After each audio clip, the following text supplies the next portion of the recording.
Fernando Alonso is easily one of the most controversial and divisive figures in Formula One history. Just hearing his name makes some people exasperated, and although the two-time world champion's personality isn't for everyone, what is undeniable is that his incredible driving talent mixed with his unfiltered personality made him one of the most exciting drivers to watch because you could never tell what was going to happen next. Hey guys, what's going on? My name is Aldas, and in this video we are going to be continuing my How Good Were They in Their Prime series with the man himself, Fernando Alonso. Now guys, if you are enjoying this series and enjoy the content on my channel, then don't forget to drop a like and smash that subscribe button as well, and check out my social medias, Instagram and Twitter will be above. But guys, let's get into this one. Now, before we talk about what made Alonso so great, I really quickly want to run through his history in F1 for those of you that don't know. Now, Fernando Alonso made his debut at the age of 19 all the way back in 2001 with the Minardi team, which would later become Toro Rosso and then most recently AlphaTauri. He then took a year out of F1 as the Renault test driver before graduating to a full-time race seat at the team for the 2003 season. His first stint at Renault between 2003 and 2006 was his most successful, as he won back-to-back titles in 2005 and 2006, beating Kimi Raikkonen and Michael Schumacher. He then moved on to McLaren for 2007, partnering up alongside rookie Lewis Hamilton, which turned out to be a pretty tumultuous year to say the least, and caused him to leave the team at the end of the season and return back to Renault. The next phase in Alonso's career would see him return back to the limelight as he went to Ferrari for 2010 alongside Felipe Massa. He spent 5 years at Ferrari, coming close to winning the title in 2010 and in 2012, but left the team and, in a surprise to the entire paddock, went back and joined McLaren to join their McLaren Honda project for the 2015 season. It turned out to be a very poor choice as he trundled around in the midfield, and sadly, although there were signs of improvement, he decided to leave McLaren and Formula One at the end of the 2018 season. Now, in terms of Alonso and the driver that he was, to me he will always be something special. In terms of raw speed, the best way to measure this is always in qualifying pace, but with Fernando, his record of 22 pole positions might not sound as impressive when compared to some of his contemporaries like Vettel, who was on 57, or even Hamilton, who holds the record with 88. However, like many things with Alonso, the numbers don't even tell half the story. Yes, an argument could be made that perhaps qualifying is the weakest part of Alonso's game, but it must be remembered that this man achieved his first pole position in his second ever race for Renault in 2003, becoming the youngest ever pole sitter, and on top of that, Alonso is also the only driver in the history of Formula One to whitewash a teammate in qualifying not once, but twice in a season with 12 or more races. So judging how Alonso stacks up against Vettel and Hamilton in terms of raw pace is difficult because the numbers don't tell the full story, and Alonso, even in his early years, was breaking records, becoming the youngest ever driver to win a race,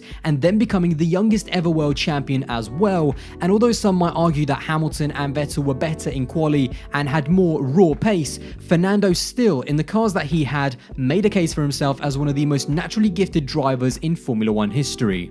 However, the thing that defined the career of Fernando Alonso, and the thing that he could do better than anyone else, is that he was always the best at taking average cars and getting the absolute maximum out of them. Alonso's skill on a Sunday was truly awe-inspiring, and if there was anyone you'd bet your life on getting a good result regardless of what car you gave them, Alonso was that guy. He was famous for his lightning starts, especially in his Ferrari years, as he just had a feel that no other driver had. As an example, take a look at this clip of him starting the 2011 Spanish Grand Prix, because this is truly stunning. He just had such an incredible feel at the start of races, his reflexes were totally on a different level, and he was just absolutely stunning, going from 4th to 1st in the space of one corner. And this continued throughout his entire career, and in the description down below I'll actually have a video link to a compilation video on YouTube of some of his best starts, and please go check it out because honestly it's almost ridiculous how good he was, and yeah, it was just amazing to watch. So yeah, definitely go check it out, it will be linked below.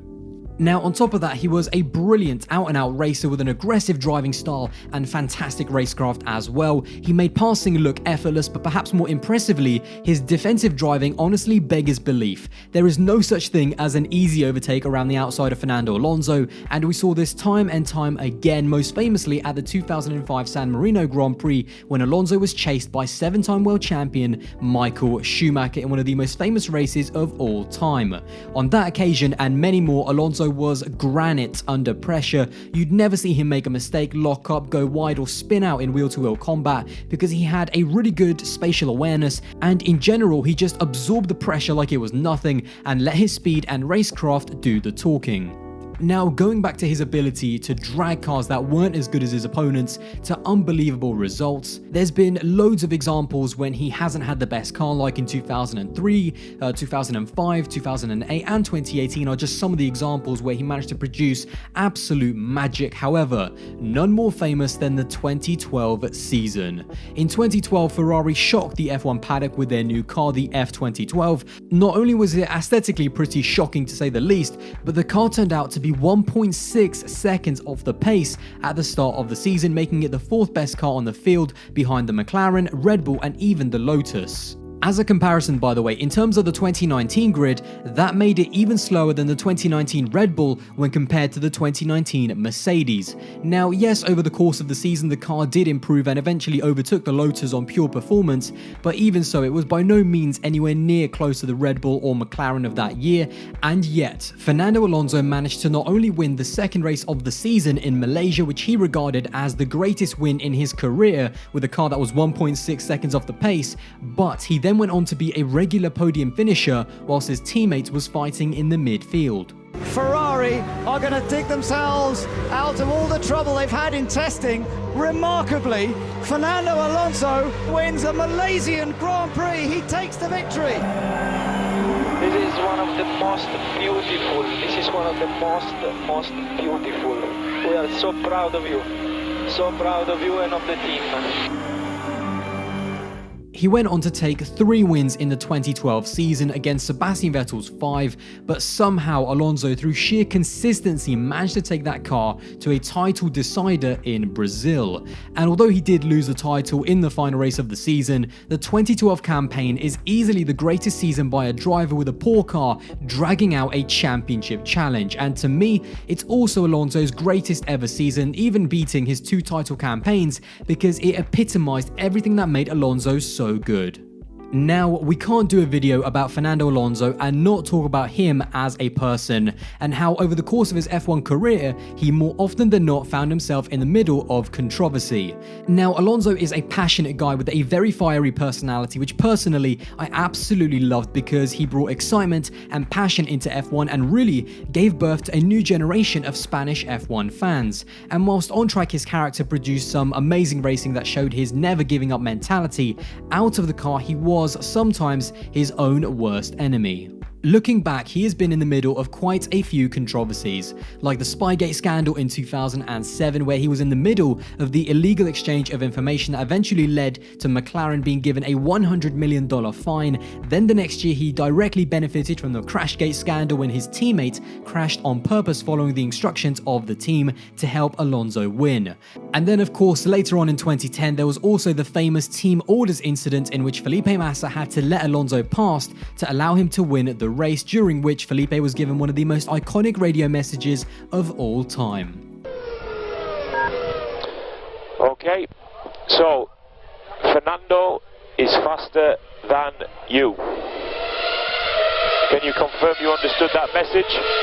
Fernando is often described as having a toxic character because he pushes people to their absolute limits and finds himself in controversy more often than anyone should. He wears his heart on his sleeve, which is what we want to see as fans, but sometimes it's his character that pushes people away the most and why he often found himself out of good cars on many occasions. I've always said, and this is something that really kind of applies to Fernando Alonso almost more than anyone else, good drivers always find their way into good cars. However, Fernando Alonso is a great driver who sadly always seems to find a way out of good cars.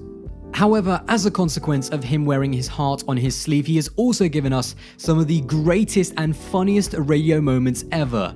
But again, as much as they were funny to us, to Alonso they became equally damaging.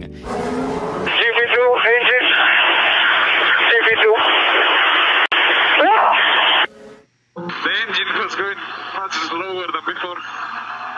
Amazing. So lastly, let's talk about arguably the most amazing thing about Fernando, and that is his longevity. Now, deciding when a driver's prime started and maybe more importantly when it ended is dependent on lots of little factors, and of course it's largely subjective. So this is where opinions might differ depending on who you ask, but for me, the incredible thing about Fernando Alonso is that sure, there were lots of kind of rough years in between with bad cars that led to poor results in the championship, but for me he entered his prime immediately when he came back into F1 in 2003 at the age of 21, as he was challenging for wins, podiums and pole positions the moment he was given a car that was capable of them. But here's the even more amazing thing about Alonso, he never actually dropped below his prime even in his final season in F1. His raw speed, ability to not make mistakes under pressure and his racecraft never fell away, which at his age was almost unheard of in the modern era. Even looking at his final season in a McLaren car, which over the course of the season got worse and worse, he whitewashed his teammate in qualifying, scored more than 4 times the points that his teammate did, and finished the season in the championship alongside drivers like Sainz and Ocon in better cars. So in his final F1 season, does that sound like someone who's washed up and well past their prime? I mean, not really, because to me, Alonso's prime is still going, especially if you then look at what he's been able to achieve since leaving Formula 1 as well. When I think about why I love racing, I think of watching Alonso at the wheel of an F1 car. Yes, his personality outside of the car was his downfall, but to me, I did not care about the political BS because watching Fernando Alonso race wheel to wheel, pushing terrible cars that were nowhere near the level of the competition to the absolute limits of what's possible and on the edge of controversy at every turn, it was just something special to watch. And honestly, although drivers like Max might come close, there has not been anyone like him since. And so even when I started watching F1 in the early 2010s, it was people like Hamilton, Vettel and Alonso that intrigued me the most, but it was watching those drivers and specifically Alonso do things that no other driver could do at the time that started a lifelong obsession that led me to where I am now and why I kept on coming back to F1 year after year. So that is why I have such an affinity for Fernando Alonso, because had it not have been for drivers like him, I'm not sure I would have had an F1 channel, and to be honest, I'm not sure if I'd even be talking to you guys right now. Well guys, there you go. That is the end of this video looking at how good Fernando Alonso was in his prime. Now, so far in this series, we have done 2 other drivers, Sebastian Vettel and Kimi Raikkonen, so definitely go check those out. I'll also have them linked below. And also, let me know which driver you want me to cover next in the How Good Were They in Their Prime series as well. Anyway guys, I hope you did enjoy this video, and if you did, don't forget to drop a like, smash that subscribe button, and check out my social medias. Instagram and Twitter will be above. And guys, I'll see you in the next one. Bye guys.